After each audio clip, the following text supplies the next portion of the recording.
بسم اللہ الرحمن الرحیم۔ السلام علیکم ورحمۃ اللہ۔ دہم جماعت سبق نمبر 10 نام دیو مالی۔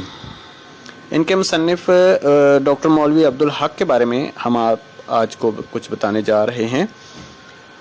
مولوی عبدالحق 1872 میں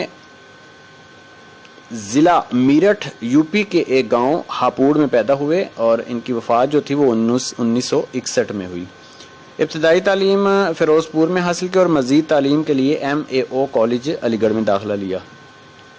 یہاں وہ پروفیسر آرنلڈ اور مولانا شبلی کے شاگرد اور مولانا ظفر علی خان کے ہم جماعت رہے۔ 1894 میں BA کر کے حیدرآباد دکن چلے گئے۔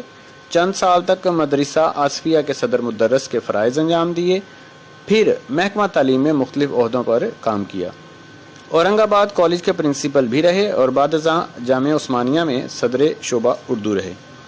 1912 میں انجمن ترقی اردو کے سیکرٹری مقرر ہوئے۔ 1936 میں ملازمت سے سبکدوش ہوتا ہے ریٹائر ہو کر اردو زبان و ادب کو ترقی دینے میں ہمتن مصروف ہو گئے۔ مطلب مکمل طور پر انہوں نے اپنی جو مصروفیات تھیں وہ اردو زبان کو ترقی دینے میں صرف کر دیں۔ 1949 میں پاکستان آ گئے۔ 1961 تک انجمن ترقی اردو پاکستان کے صدر رہے اور ان کی خدمات زبان و ادب اردو کے اعتراف میں الہ آباد یونیورسٹی اور علی گڑھ مسلم یونیورسٹی نے انہیں ڈاکٹریٹ کی اعزازی ڈگریاں عطا کی۔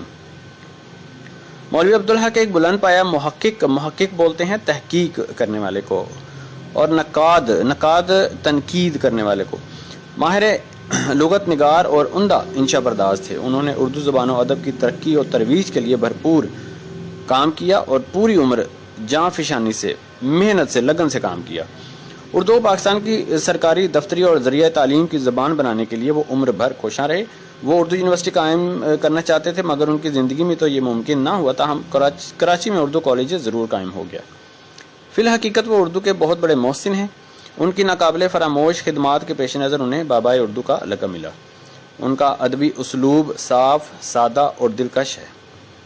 انہوں نے لغت تیار کیا لیکن ان کا سب سے خوبصورت کام ان کے خاکے ہیں جن میں ایسی خوبیاں ہیں کہ ہر پڑھنے والا متاثر ہوتا ہے۔ ان کی تصانیف میں مرحوم دلی کالج، سر سید احمد خان، حالات و افکار، اردو کی ابتدائی نشو و نما میں صوفیاء کرام کا کام،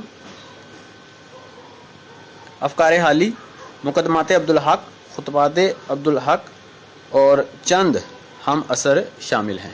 جزاک اللہ۔ بسم اللہ الرحمن الرحیم۔ السلام علیکم۔